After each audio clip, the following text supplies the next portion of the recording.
चलो खा पी लियो तो शुरू करें। देखो, पिछले एपिसोड में हम लोग क्या पढ़े थे। ये जो पिछले एपिसोड में ये पढ़ा गया था, ये सब की जो एडेनिन होता है, ग्वानिन होता है, साइटोसिन होता है, थायमिन होता है, मतलब इसमें से कुछ प्यूरिन था और कुछ प्रिमिडिन था। बात नहीं, इधर ध्यान दो। उसमें क्या था, प्यूरिन बराबर प्रिमिडिन, है ना। और कुछ और बात बताए थे कि एडेनिन बराबर क्या होता है। अगर अगर किसी तरफ मान लो ए है तो ए किसके बराबर होगा? हाँ, टी के बराबर होगा ना। मतलब जितना परसेंट ए होगा उतना परसेंट टी होगा, और जितना परसेंट सी होगा उतना परसेंट क्या होगा, जी होगा। ये था बराबर। इन सब से कुछ क्वेश्चन हम लोग किए थे पिछले पिछले बार में। हम लोग एक क्वेश्चन किए थे, थोड़ा दोबारा एक बार इसको हम वो कर दे रहे हैं। ये वाला तो तुम लोग समझ गए था ना, इसमें तो कोई दिक्कत नहीं होगा। जो ये वाला क्वेश्चन था, ये वाला क्वेश्चन में कुछ कंफ्यूजन रह गया था। अभी ये वाले में थोड़ा सा, क्योंकि जल्दी में तुम लोग थे, पूरी क्लास जल्दी में थी, ठीक है, तो इसको एक बार दोबारा समझा दे रहे हैं तो ज़्यादा अच्छा रहेगा। यहाँ पे भी ध्यान समझना इस बात को, जिसको जिसको समझ नहीं आया था। देखो पहले ध्यान समझो। इसमें जो क्वेश्चन पूछा है, इसमें पूछा है कि नंबर ऑफ न्यूक्लियोटाइड पूछा है ना, कितने न्यूक्लियोटाइड इसमें बनेंगे, पहली बात तो। और फिर हम इसमें एक क्वेश्चन पूछे थे कि इसकी लंबाई कितना होगी। बात समझ रहे हो ना। दो क्वेश्चन हुआ था। एक ये इसमें क्या लिखा है कि कितने न्यूक्लियोटाइड बनेंगे, नंबर ऑफ बेस पेयर, और फिर उसकी लंबाई कितना होगी। तो ये वाला तो कुछ लोग सही किए थे, जो जिसका आंसर क्या आया था, 200 आया था, है ना। अब ये कैसे 200 आया था, देखो ये बात। जैसे मान लो अगर हम ऐसे डीएनए बनाएंगे, ऐसे अगर डीएनए बनाएंगे तो इसके बीच में ऐसे ऐसे ये जुड़ेगा। क्या जुड़ेगा? ये नाइट्रोजन बेस जुड़ रहा है। जब ऐसे ऐसे जुड़ेगा तो ये कह रहा है, ये क्वेश्चन कह रहा है कि इसमें आपको देखने को मिल रहा है 120 एडेनिन और 120 थायमिन। यानी अगर मान लो एक तरफ एडेनिन होगा तो उधर क्या होगा, थायमिन होगा। ये ऐसे ऐसे करके ये 120 तक जाएगा। बात समझ गए। और दूसरा और जो कुछ भी है वो 80 क्या है, ग्वानिन है, और 80 क्या है, साइटोसिन है। तो मान लो यहाँ सी है और यहाँ जी जोड़े, तो अब ये भी ऐसे ऐसे करके 80 तक जाएगा, है ना। तो अब देखो, यही तो मिला के, यही दोनों मिला के एक पेयर बनेगा। तो टोटल कितने पेयर बनेगा अगर देखा जाए तो अब इसी को जोड़ देना सिंपल सा। 120 प्लस 80 तो कितना आ जाएगा, 200, है ना। अब अगर हम पूछे थे क्या इसकी लंबाई कितना होगा, अब लंबाई जानने के लिए हमें क्या करना पड़ेगा, इस 220 में से 3.4 से मल्टीप्लाई कर देंगे तो ये कितना लंबा था वो आ जाएगा। बात समझ गए ना। कितना आया था, 680। अब देखो ये जो 680 आया, इसमें इसका पैरामीटर बताना जरूरी है। जैसे मान लो जो यहाँ पे हम 3.4 लिखे हैं, ये एंगस्ट्राम है कि एनएम है, एंगस्ट्राम है ना। तो इसका मतलब जो ये आया है ये भी किस में आएगा, एंगस्ट्राम में आएगा। अगर मान लो एंगस्ट्राम में ना आके जो एक और यूनिट थी एनएम, नैनोमीटर, तो उसमें क्या था 0.34। तो अगर हमको आंसर इसमें निकालना होगा तो यहां इसके मल्टीप्लाई ना करके इससे करना पड़ेगा। अब जो आएगा आंसर इतने में आएगा। बात समझ गए ना, बात समझ गए। तो इसमें देखो दो क्वेश्चन बन गया क्या, एक तो कितने न्यूक्लियोटाइड बनेगा, ये जितना है इसी को जोड़ दो, उतने नंबर ऑफ न्यूक्लियोटाइड पेयर बन जाएगा, और उसकी लंबाई निकालना होगा तो निकाल पाओगे। बात समझ गए ना।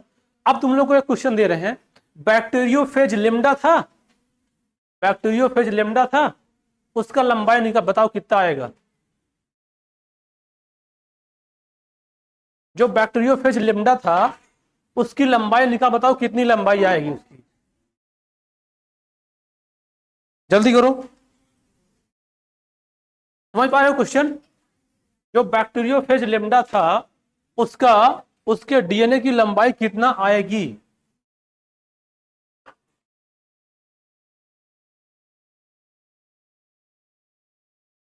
नहीं समझ पा रहे हो।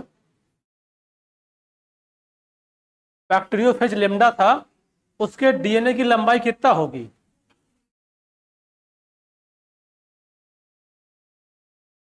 कुछ दिमाग में प्रेशर डालो। हाँ, अरे वो पिछला वाला कल वाला क्वेश्चन बताया था, कल वाला समझा था क्वेश्चन कल वाला, उसी को हम रिपीट करते जिसको नहीं आया था। अभी नया क्वेश्चन ये है कि जो बैक्टीरियोफेज लेमडा है, जो बैक्टीरियोफेज लेमडा है उसकी लंबाई तुम लोग को बताना है कितना लंबा था वो, कैसे निकाले हो? वाह, अच्छा कि बता दिए। अरे बैक्टीरियोफेज लेमडा का वो बेस पेयर दिया था कि नहीं हम लोग तुम लोग को? बात ना करो, इधर देखो, जो पिछला वाला क्लास था उसमें ये दिखाई दे रहा बैक्टीरियोफेज लेमडा में कितने बेस पेयर हैं, 48502 है, इतने बेस पेयर हैं। तो अब इसी में इसकी हमको क्या निकालना है, इसके डीएनए की लंबाई निकालना है और एंगस्ट्रॉम में निकालना है। अगर एंगस्ट्रॉम में निकालना है तो 3.4 से क्या करोगे, इसमें मल्टीप्लाई करोगे, जो डाटा आएगा वो किसका हो जाएगा, इसकी डीएनए की लंबाई हो जाएगी। समझ गए ना? अच्छा, ह्यूमन के डीएनए की लंबाई कितना थी? ह्यूमन के डीएनए की लंबाई कितना थी? ये था, लंबाई था उसका।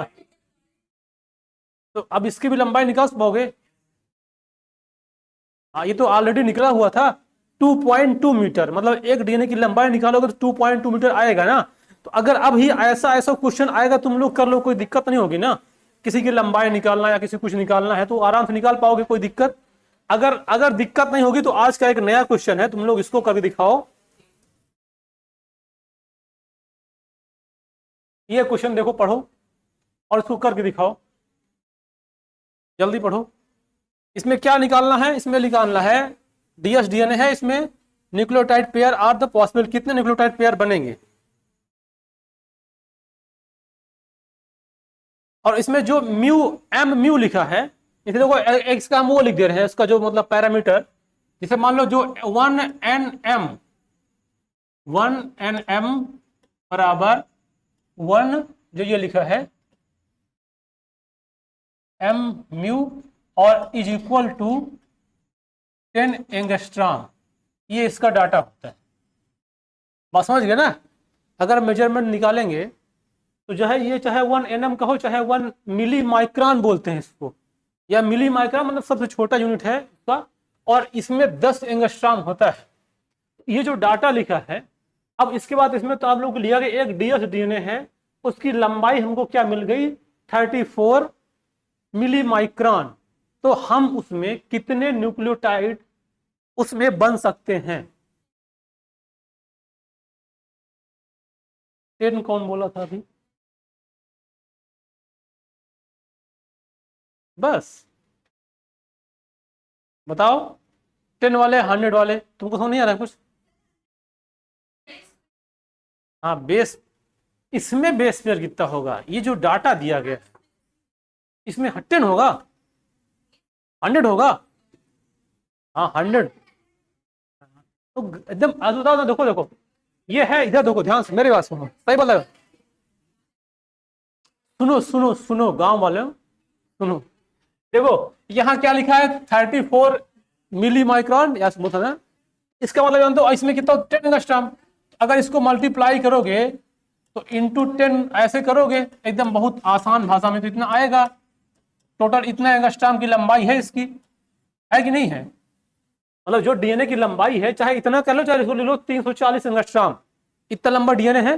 मतलब जो डीएनए है, ये डीएनए कितना लंबा है, पूरा इसकी लंबाई कितना है, 340 एंगस्ट्रॉम। बात समझ गए ना? अब बताओ, जो वो 3.4 एंगस्ट्रॉम होता था वो क्या था, उसका पूरा एक टर्न था ना, एक टर्न मतलब एक पिच। जैसे जब ये यहां से घूमेगा तो यहां से जब स्टार्ट करेगा और जब वापस यहां पे आएगा तो पूरा उसमें कितना होगा, 3.4 एंगस्ट्रॉम होता था, इतना होता था। और इतने में बताए थे कि 10 बेस पेयर होते हैं ना, एक पिच में कितना होता, 10 बेस पेयर। तो आप इसमें अगर इसको डिवाइड करोगे तो 10 आएगा, इसको डिवाइड करोगे 340 में से 3 कितना आएगा, पहले आएगा ये, मान लो जो उसको डिवाइड करो 10 आएगा ये, और एक उसमें कितना होता है 10, तो 10 इंटू 10 कर दोगे तो कितना आ जाएगा 100, तो टोटल 100 बेस पेयर आएगा। बात समझ गए ना? तो इसका आंसर क्या आएगा, 100 बेस पेयर। तो अब देखो क्वेश्चन दो टाइप से बनेगा, एक तो क्या पूछेगा, एक तो ये पूछेगा कि डीएनए, उसका डीएनए का लंबाई दे देगा और उसमें कितने नंबर ऑफ न्यूक्लियोटाइड बनेंगे, एक तो ये हो गया। और एक नंबर ऑफ न्यूक्लियोटाइड दे दिया है, और आप डीएनए, उसका डीएनए बताइए, उसकी लंबाई बताइए। बात समझ गए? किसी कोई दिक्कत? जिसको दिक्कत होगा तो बाद में हम उसको समझा देंगे। अभी आगे बढ़े। अब तो कोई क्वेश्चन देने की जरूरत नहीं है, हमको लगा कर पाओगे तुम लोग। अब जो डाटा था ना बैक्टीरियोफेज लेमडा का, उसको भी लंबाई निकाल लेना, और जो और था 5174 बैक्टीरियोफेज, उसका भी लंबाई निकाल लेना। सबका लेंथ, ई कोलाई की लंबाई निकाल लेना, ई कोलाई वाला डाटा याद करके उसका लंबाई निकाल लेना, क्योंकि क्वेश्चन जब आएगा तो उससे बना देगा, बस मल्टीप्लाई करना है। बस समझ गए ना? अब हम लोग क्या पढ़ेंगे, देखो अब हम लोग पढ़ेंगे पैकेजिंग ऑफ डीएनए। इसका मतलब देखो क्या होता है, ध्यान समझो। जैसे जब तुम लोग कहीं यात्रा पे निकलते हो, मान लो कल जाना है कहीं लंबे टूर पे, तो आज से तैयारी चलने लगती है ना, क्या उसको सामान पैक करो, बैग पैक करो, खाने का सामान रख लेना, ये सब तमाम दुनियादारी पैक करते हो। अब सोचो वो पैकेजिंग क्यों करते हो? क्योंकि जब घर में रहते हैं तो सारा सामान बिखरा रहता है, कोई इधर उधर पड़ा है, कोई दिक्कत वाली बात है नहीं। और जब कहीं जाना होगा तो इतना बड़ा घर तो जाएगा नहीं मेरा, कि मेरा घर भी जाएगा मेरे साथ टूर करने। एक बैग जाएगा और जो मेरे सीट होगी उस बैग में रखना पड़ेगा। उसमें अगर हमको छोटे स्थान में ज्यादा सामान रखना है तो उसको सिस्टम से पैक करना पड़ेगा, बैग में अच्छे से पैक करना पड़ेगा, उसको रखने का पूरा सिस्टम बनाना पड़ेगा। तो ऐसी प्रकार से अभी हमने क्या बताया था, डीएनए की लंबाई बहुत ज्यादा होती है।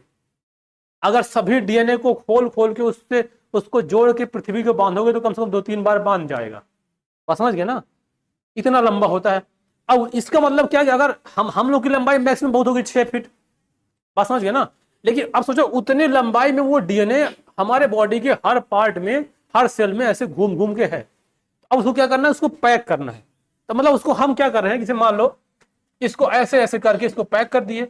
अब अगर इसको खोल के देखते तो पूरा इतना लंबा होता है, इसको ऐसे घुमा घुमा के रख दिए तो एक स्थान पर क्या हो गया, बहुत ज्यादा डीएनए आ गया। बात समझ ना? इसी बात को बोलते हैं पैकेजिंग ऑफ डीएनए। बात समझ में आया? अब देखो उसको पैक क्यों करते हैं, क्योंकि हमको इतने बड़े सेल में उसको हटाना है। हटाना मतलब कि जिससे आ जाए वो, हम एडजस्ट करना है कि इसमें उसको एडजस्ट कर देना है कि जिससे कि ज्यादा लंबा ना हो, बाहर ना निकल जाए सेल के, इसी में आसानी से पड़ा रहे। अब इसमें देखो एक दिक्कत आता है, अगर हम उसको जब ऐसे मान लो ये डीएनए है, जैसे ये पूरा डीएनए दिखाई दे रहा है ना, यूं यूं करके, अगर इस डीएनए को हम ऐसे मोड़ के और ऐसे कर देंगे तो ऐसे पकड़ के चिपक जाएगा, खराब हो जाएगा। अब रखना तो जब रखेंगे तो मोड़ के तो रखना पड़ेगा ना। कैसे उसको हम पैक करेंगे? पैक करना मतलब किसी चीज को मोड़ मोड़ के रख दो तो पैक हो जाएगा, छोटा हो जाएगा। अगर मान लो उसको ऐसे फोल्ड कर दे तो टूट जाएगा या चिपक जाएगा, खराब हो जाएगा। बात समझ गया ना? जैसे मान लो कुछ ही आता है, जैसे मान लो वो आता है, क्या बोलते हैं जो खाने वाला आता है, पिज्जा, वो कुछ पिज्जा होता है ना, ये पिज्जा मान लो ये ऐसा कुछ होता है। अब अलग अलग वैरायटी के पिज्जा आता है, अब उसको एक बॉक्स जो जो जोमेटो वाला लेके आता है, उसका एक बॉक्स होता है ना, उस बॉक्स भर के आता है। सोचो अगर वो बॉक्स भर के नहीं आएगा तो क्या करे, इसको ऐसे कर ले, इसको ऐसे कर ले, इसको करके तो वो टूट टूट जाएगा, अच्छा नहीं लगेगा। तो इसको क्या करना है, हमको इसको अच्छी तरह से पैक करना है, तो ये जिससे कि आसानी से इसमें पैक हो जाए। तो इस तरह से हमको डीएनए को ही पैकेजिंग करना है। नहीं देखियो,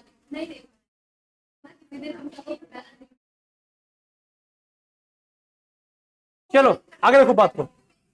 अब सुनो ध्यान से, डीएनए का नेचर होता है वो एसिडिक होता है कि बेसिक होता है? डीएनए का नेचर एसिडिक होता है कि बेसिक होता है? एसिडिक होता है। उसका रीजन क्या है, किस वजह से एसिडिक होता है?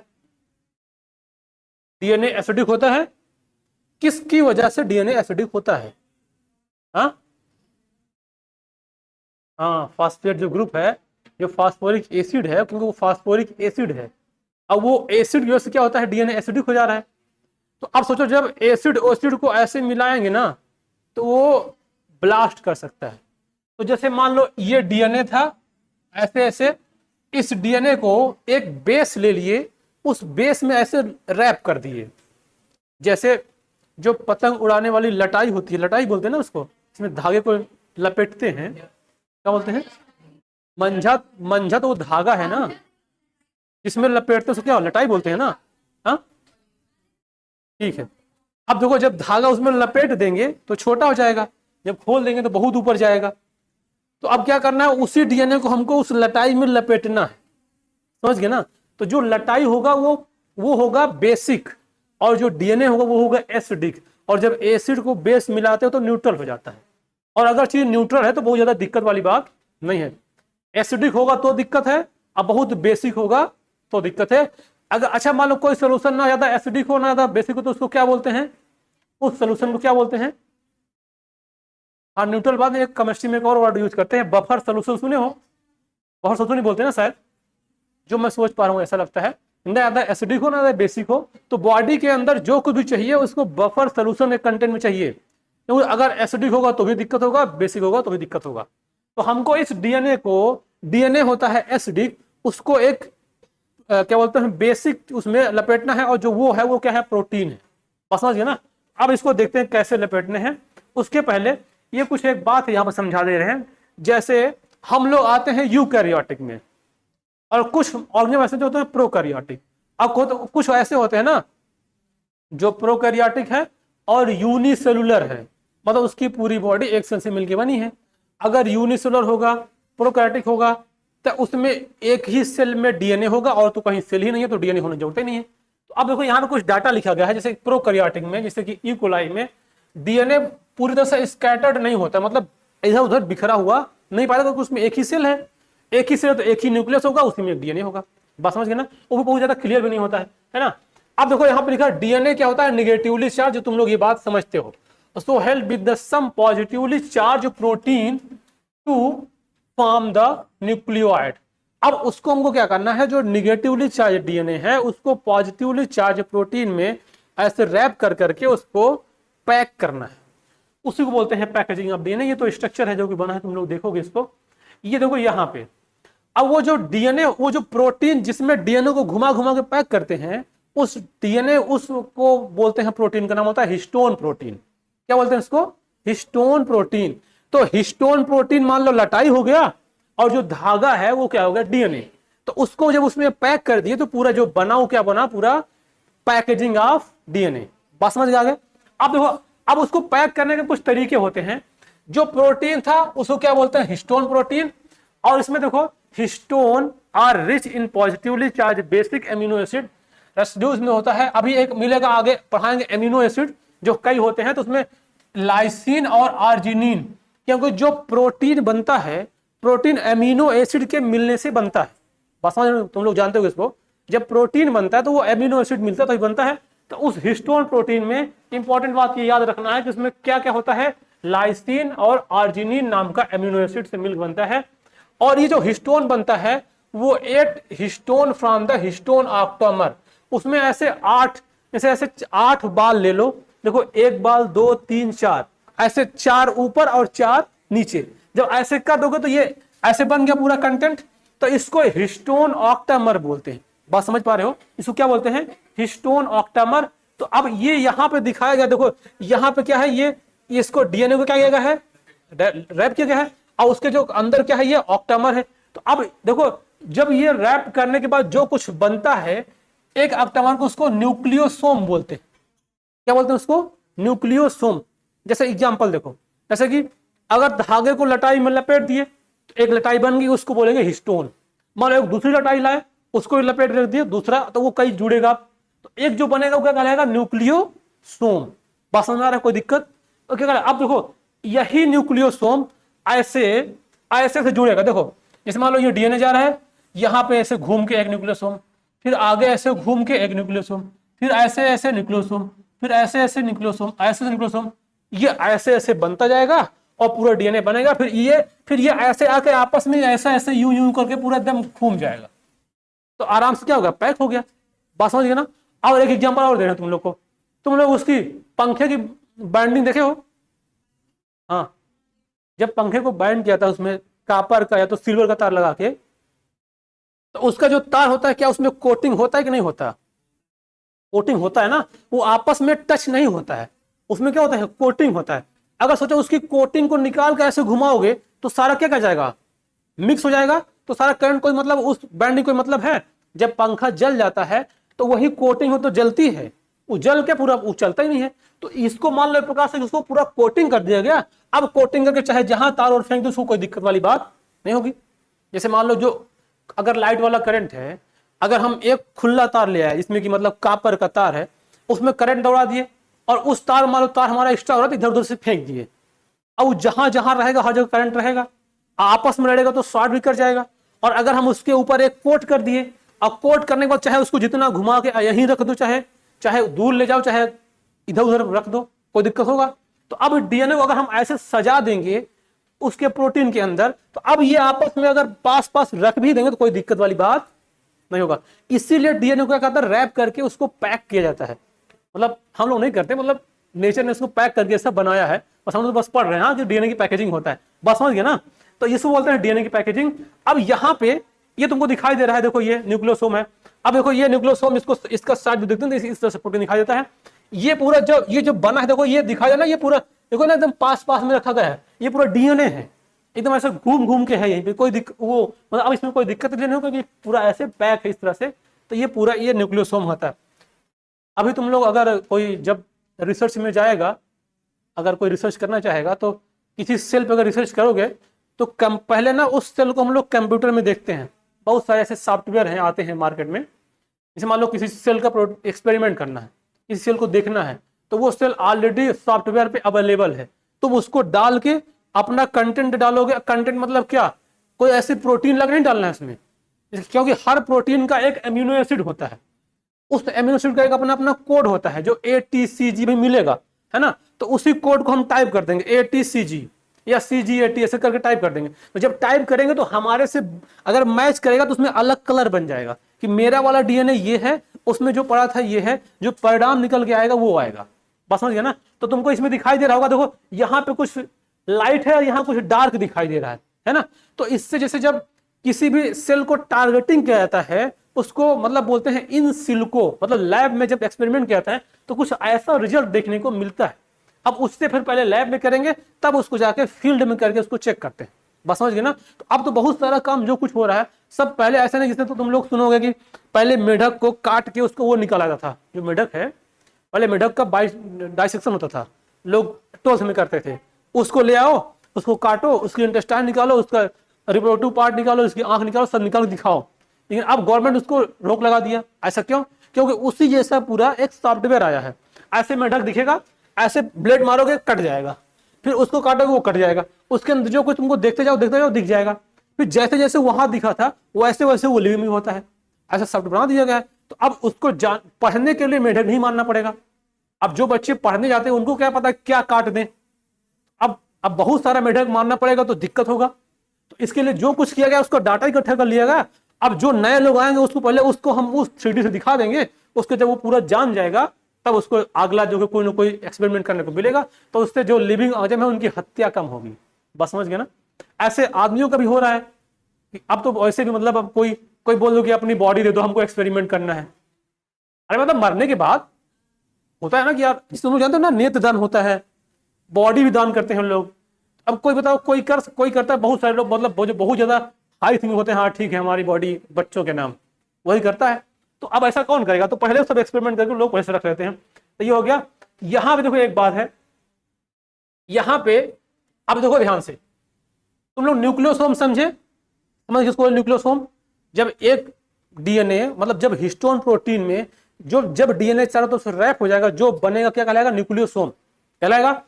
अच्छा आप देखो, जैसे मान लो ये मान लो ये हिस्टोन प्रोटीन था। ये क्या हिस्टोन प्रोटीन? हम इसमें डीएनए को ऐसे रैप कर दिए, ये ऐसे रैप कर दिए। अब इसके पीछे भी है, बोर्ड तोड़ के नहीं रैप कर पाएंगे, नहीं तो नुकसान हो जाएगा। तो मतलब ऐसे ऐसे रैप कर दिए। तो जब एक बार रैप करेंगे तो कुछ ना कुछ तो डीएनए की लंबाई होगी, इतनी लंबाई। बस समझ लो ना। जैसे मान लो इसमें धागा ऐसे लपेट देंगे तो धागे कुछ ना कुछ तो लंबाई बनेगी ना। तो उसको बोलते हैं, देखो अब उसका एक डाटा निकलता है कि मतलब अगर एक न्यूक्लियोसोम होगा तो उसमें लगभग 200 बेस पेयर होंगे। समझ पा रहे हो? अगर हम डीएनए को हिस्टोन प्रोटीन में लपेटेंगे एक बार, तो जब एक बार जो लपटा गया डीएनए है, जब उसको दूरी उसकी नापेंगे तो उस दूरी में, उस डिस्टेंस में 200 बेस पेयर होगा। बात समझ में आया? कोई दिक्कत नहीं है? नहीं है? अब देखो इसमें अगर उसमें 200 बेस पेयर है तो अब अगर total number of nucleosome in human के निकालेंगे तो अब देखो ये बात तो तुम लोग को याद था 6.6 × 10⁹ बेस पेयर होता है डिप्लॉयड सेल में, हेप्लॉयड में इसका आधा होगा। तो मतलब इतना पूरा क्या हो गया बेस पेयर एक डीएनए का, और उसमें उसमें कितना एक बार जब लपेटेंगे तो उसमें कितना था 200 बेस पेयर, तो उसको डिवाइड कर दो, जो डाटा आएगा वो क्या कहलाएगा, वो मतलब इसमें मतलब टोटल नंबर ऑफ न्यूक्लियोसोम निकल के आ जाएगा। बस समझ गए ना, जो एक डीएनए है ह्यूमन की, एक डीएनए की लंबाई में कितने न्यूक्लियोसोम निकलेगा उसको निकालने के लिए ये वाला कैलकुलेशन करो, पूरा कितना बेस पेयर है, और एक बेस पेयर मतलब एक न्यूक्लियोसोम बनने में कितना बेस पेयर लगता है 200, उससे इसको डिवाइड कर दो, जो डाटा आएगा मतलब कि हमारे अंदर इतने न्यूक्लियोसोम एक डीएनए में होते हैं। बात समझ गए? कोई दिक्कत? बोलो ना, है दिक्कत? आ गया? अब देखो आगे, ये वही तो बना है, ऐसे बना है, इसको समझना ऐसे। अब आगे चलते हैं, बस देखो इसको, देखो इसको समझना है इसमें। अब एक बात तुमने बताया थे, जो क्रोमोसोम होता है जब तक सेल डिवाइड नहीं होगी तो क्रोमोसोम दिखेगा, जब सेल डिवाइडिंग कंडीशन में आएगी तो क्रोमोसोम दिखेगा। उसके पहले वो क्या दिखता है, क्रोमैटिन। वही क्रोमैटिन कंडेंस क्या बनाता है, क्रोमोसोम बनाता है। तो इसका मतलब अगर क्रोमोसोम में देखें तो क्या मिलेगा उसके अंदर, क्रोमैटिन, क्रोमैटिन मिलेगा ना, वही तो धागा है उसका ना। अब देखो इसके पहले न्यूक्लियस रहा होगा और इसके पहले सेल रहा होगा। तुम लोग यहाँ क्रोमोसोम से देखो, जब क्रोमोसोम देखोगे तो इसको जूम करो तो ऐसा दिखाई देगा, इसको देखोगे तो कुछ ऐसा दिखेगा। अब ये जो दिखाई दे रहा है ना, देखो ये एक हिस्टोन प्रोटीन है, उसमें डीएनए रैप है, अर्थात ये न्यूक्लियोसोम है, ये न्यूक्लियोसोम है, ये न्यूक्लियोसोम है, ये न्यूक्लियोसोम है। बात समझ रहे हो ना, ये सारे क्या है, न्यूक्लियोसोम। अब बताए थे ना कि जब हम डीएनए को ऐसे सजा के रैप कर देंगे फिर तुम इसके ऐसे मुड़ा मुड़ा के कहीं भी रख दो, कोई दिक्कत वाली बात नहीं है। तो इसको देखो ये जो बना रहा है, मतलब अब देखो ये दिखा दे रहा है, ये एक हिस्टोन था उसमें डीएनए रैप है, ये हिस्टोन था डीएनए रैप, ये हिस्टोन था उसमें डीएनए रैप, ऐसे से करके पूरा एक पूरा कंटेंट बनेगा। और इसी को चाहे पास पास रख के ऐसा बना दो तो क्रोमोसोम बन जाएगा। बात समझ रहे हो? इसीलिए तो सोचो, बताए थे ना अभी कि उसी भी क्रोमोसोम में, उसी भी डीएनए में बहुत टाइप का जीन होता है, बस सबका अलग अलग रोल अभी आएगा कि कौन सा जीन कहां पे एक्सप्रेस होना है। बात समझ रहे हो ना? सोचो हमारे सेल इतनी माइक्रो लेवल की सेल होती है और हर एक सेल में हर एक टाइप का जीन होता है, और वो जीन कहां पे एक्सप्रेस होना है वो बात एकदम रेगुलेट रहता है। कि अब सोचो कि अब पता चला ना कि कितने छोटा डीएनए में इतना जीन क्यों होता है, क्योंकि उसको छोटा नहीं है वो, अगर उसको ओपन करोगे तो ये बहुत बड़ा है। समझ गए ना? अब सोचो कि एक डीएनए 2 मीटर का है, एक डीएनए की लंबाई कितना है 2.2 मीटर। अब 2.2 मीटर कुछ होता है, अब उसमें पास पास पास कितने सारे जीन हट जाएगा। बात समझ रहे हो ना? तो ये जो जीन होता है ये सब इसी में अलग अलग होता है। अब देखो इसको क्या बोलते हैं, जो बनता है ये न्यूक्लियोसोम, ये रिपीटिंग यूनिट ऑफ क्रोमैटिन जो बनता है न्यूक्लियोसोम में, क्या है वो क्रोमैटिन ऐसे बार बार रैप किया तो रिपीटिंग हो रहा है, अब बोलते हैं क्रोमैटिन। अब ये क्रोमैटिन क्या होता है, ये थ्रेड लाइक स्ट्रेन होता है बॉडी की, मतलब तो बता चुके हैं पहले क्लास में हम लोग। अब देखो न्यूक्लियोसोम इन क्रोमैटिन, उसको बीड ऑन स्ट्रिंग, इसका मतलब समझते हो, जैसे मोती की माला जब बनती है ना तो उसमें लगाते हैं ना कि उसमें धागा डाल दो, फिर एक बीड बन गया, फिर अगला धागा डालो, दूसरा बीड बन गया, फिर ऐसे करके बीड बनता है। तो अब ये वैसे दिखाई दे रहा है, ये देखो ये पूरा बीड दिखाई दे रहा है। इसका एक डाटा निकल के आया था, इसकी जो लंबाई मतलब इसकी जो विड्थ होगी कितना होती है 11 nm। nm मतलब नैनोमीटर, इस बात को ध्यान रखना, चाहे nm कहो चाहे म्यू कहो, मिली माइक्रोन या nm अर्थात नैनोमीटर, दोनों बराबर है ना। बात समझ आ रही है? कोई दिक्कत तो नहीं हो रहा है? अब आगे बढ़ते हैं, ये भी देख लो, ये डाटा वही है, बस इसमें ये शुरू यहां से किया गया है कि ये पूरा क्रोमोसोम था, इसका इतना पार्ट कट किया गया तो ये आया, इसका इतना पार्ट कट किया तो ये आया, इसका इतना कट किया तो ये आया, और ये लास्ट में जाके ये दिखा जो कि ऐसे रैप करके डीएनए बना था।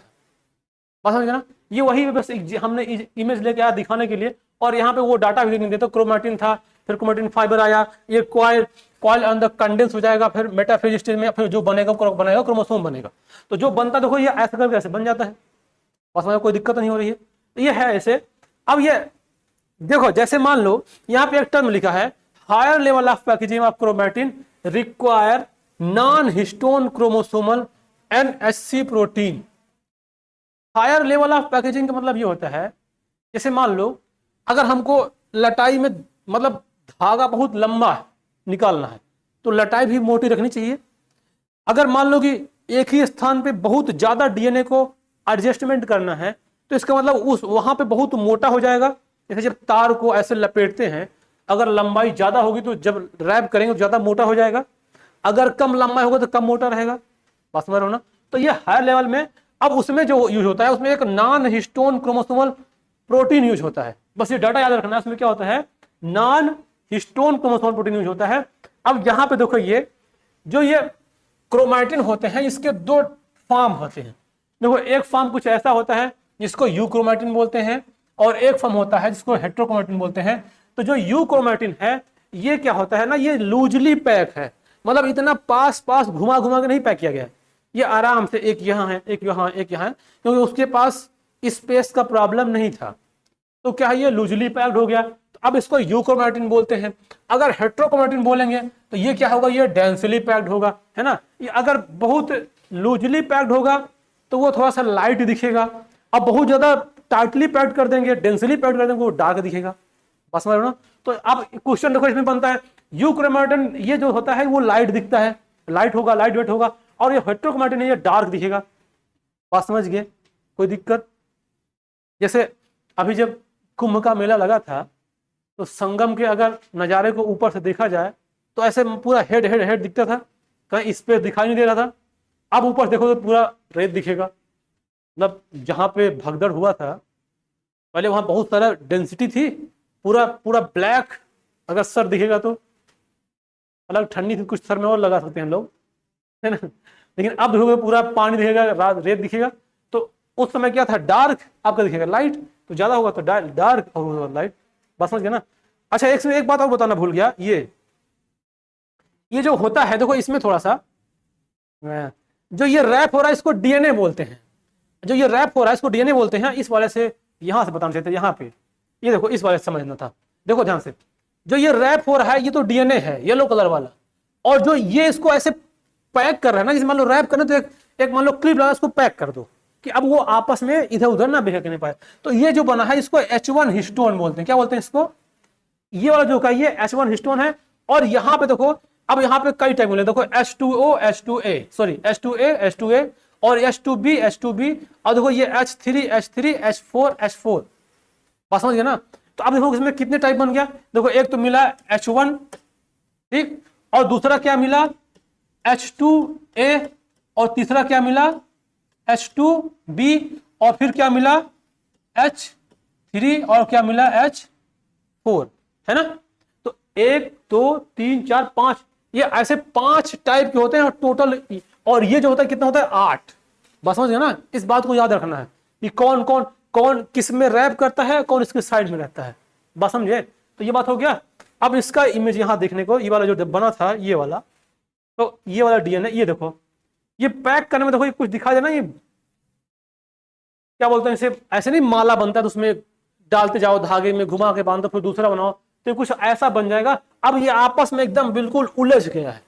अब उसको कोई उलझाओ, कोई दिक्कत वाली बात नहीं है। अगर वो डीएनए हिस्टोन में रैप ना होता और उसको उसके बेसिक और एसिडिक नेचर को न्यूट्रलाइज ना करता, तो ऐसे अगर आपस में रखते तो वो जल कट के मर जाता और वो सर्वाइव कंडीशन में ना रहता। इसीलिए इसको ब्रेक किया जाता है और इसीलिए इसको बोलते हैं, इस बात को बोलते हैं पैकेजिंग ऑफ डीएनए।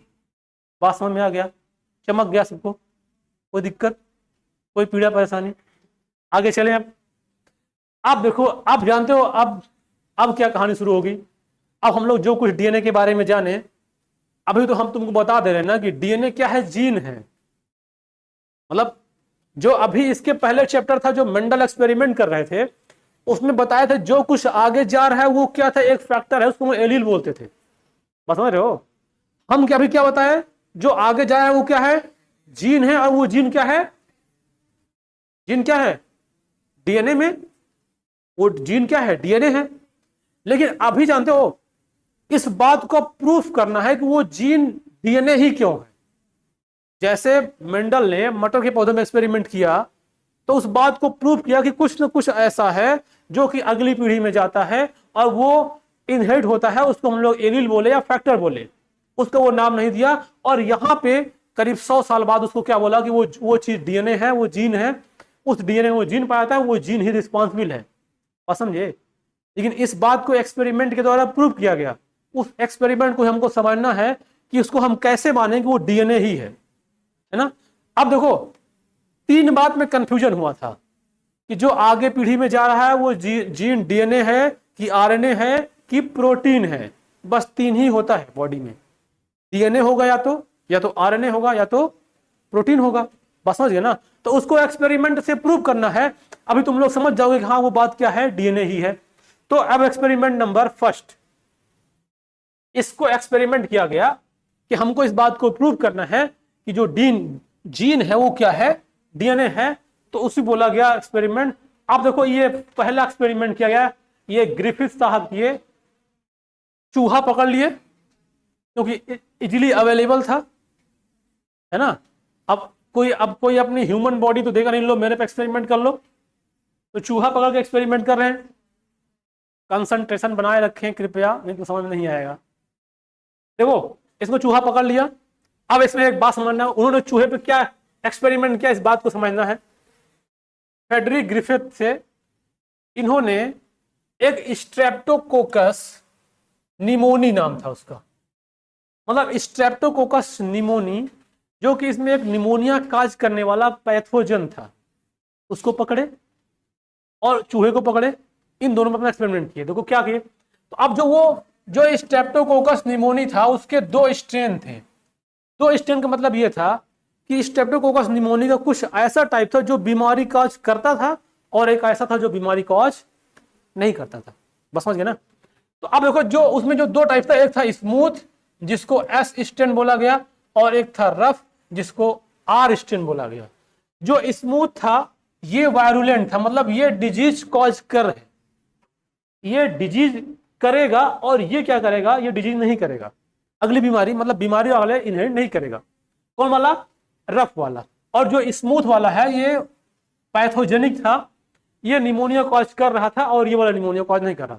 अब उन्होंने अपना एक्सपेरिमेंट देखो कैसे किए, इस वाला डायग्राम से देखना समझना है।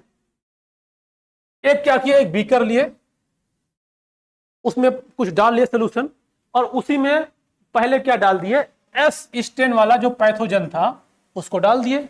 ध्यान समझना, पहले क्या किए, जो एस स्ट्रेन वाला पैथोजन है उस बीकर में डाले, फिर उससे इंजेक्शन में शक्कर लिए। अब उस चूहे को लगा दिए, बेचारा वीर गति को प्राप्त हो गया। मतलब वीर गति को प्राप्त हो मतलब एक्सपेरिमेंट करने के लिए बेचारे को जान ले गया, तो उसको वीरता का पुरस्कार मिलना चाहिए। इसीलिए हम बोल रहे हैं बेचारा वीर गति को प्राप्त कर गया, शहीद हो गया। समझ गया ना। तो इसको शहीद का दर्जा मिलना चाहिए क्योंकि इसके मरने के बाद हमें बात पता चला है। बस सुनो ध्यान से। तो देखो जब एस स्टेन वाला इसके अंदर डाले तो ये चूहा क्या हो गया, मर गया, शहीद हो गया। अब दूसरा क्या किए, आर स्टेन वाला जो डाल दिए, चूहा मुस्कुराता रहा। समझ गया ना। अब देखो ऐसा क्यों था, क्योंकि पैथोजन का जो निमोनिया कॉज करने वाला पैथोजन था वो किसमें था, एस स्ट्रेन में। ध्यान समझना, किसमें था, एस स्ट्रेन में। और ये वाले में कोई पैथोजन कॉजिंग वाला एजेंट नहीं था, तो इसलिए ये नहीं मरा। अब ये क्या किए, अब ये दोबारा क्या किए, जो एस स्ट्रेन वाला था, ध्यान समझना, जो एस स्ट्रेन वाला था उसको हीट कर दिए। जब उसको हीट कर दिए तो वो क्या हो गया, उसके अंदर के जो बैक्टीरिया थे काज करने वाले वो मर गए सारे। इसे बोलते हैं ना पानी को। तुम लोग बहुत बात करते हो। अरे वो 2 पीछे जो बैठी हैं, कहाँ,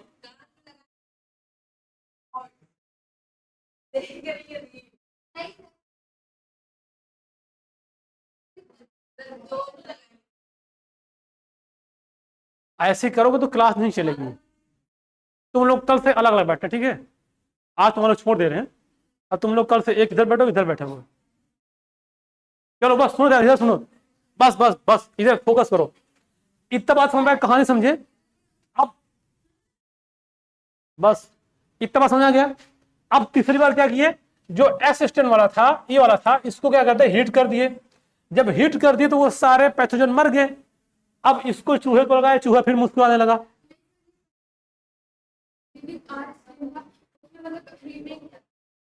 यहां कुछ नहीं किया, जो असिस्टेंट बीमारी कॉज कर रहा था इसको, सॉरी हाँ बीमारी कॉज, इसको लगाया मर गया। अब ये आर वाला था, जब इसको लगाया तो ये नहीं मरा, क्योंकि इसमें निमोनिया कॉज करने वाले एजेंट नहीं थे।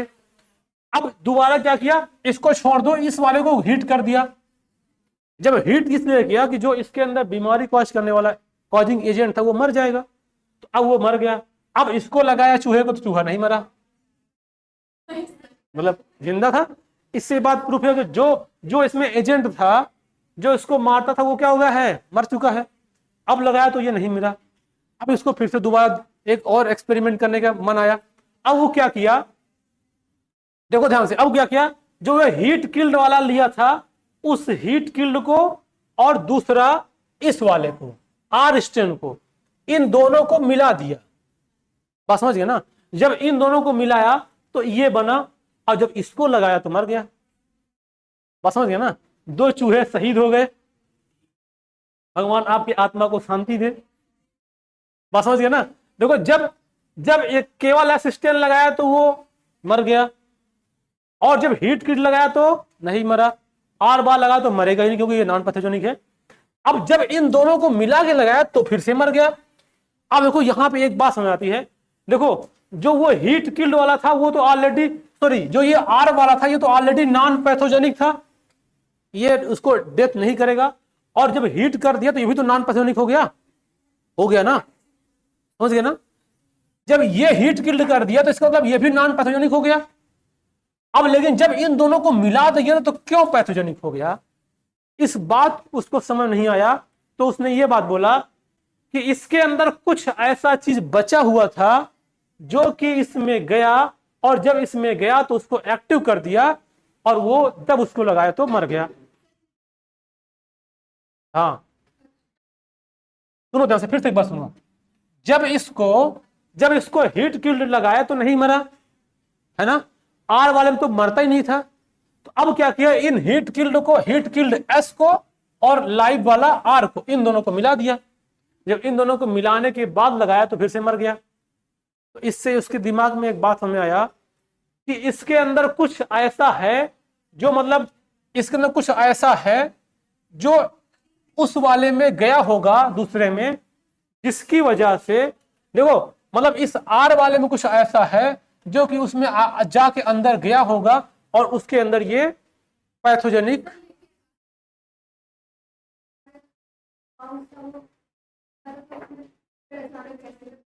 वही तो बता रहे हैं ना, वही बात बता रहे कि जब इसमें नहीं मरा, इसमें भी नहीं मरा, लेकिन जब दोनों को मिला दिए तो क्यों मर गया, तो पक्का कुछ ना कुछ ऐसा था जो कि इसमें गया, जिस वजह से वो उसकी डेथ हो गई। बस समझ गए ना, बता रहे हैं भी वो डीएनए ही था। अभी बात अगले एक्सपेरिमेंट प्रूफ होगा। तो अब जब ये एक्सपेरिमेंट किया तो ये थोड़ा सा बात असमंजस वाली बता दिया, क्या कि यार इसके अंदर कुछ ऐसा है जो कि इससे उसमें जाता है, और जो कुछ जाता है वो कुछ डीएनए ही है। अभी जब अगला एक्सपेरिमेंट कल समझाएंगे तो बात समझ में आएगा। बात समझ गए ना, तो ये जो ये एक्सपेरिमेंट किया तो बस ये बताया कि इसमें अंदर कुछ तो ऐसा है जो कि अगले उसमें चला गया है। अब वो कुछ क्या है जिसको डिस्कवर करना होगा, कर लेना। हम इतना बता दिए, बस हमने बनाए हैं, ये बना रहे हैं ना। अब इसके बाद जो एक्सपेरिमेंट आएगा कल, ये वाला एक्सपेरिमेंट, ये वाला, इसमें वो बात प्रूफ होगा वो डीएनए था। बस समझ गए ना, तो हम लोग उसको समझेंगे। 2 एक्सपेरिमेंट है कल। चलो ठीक है।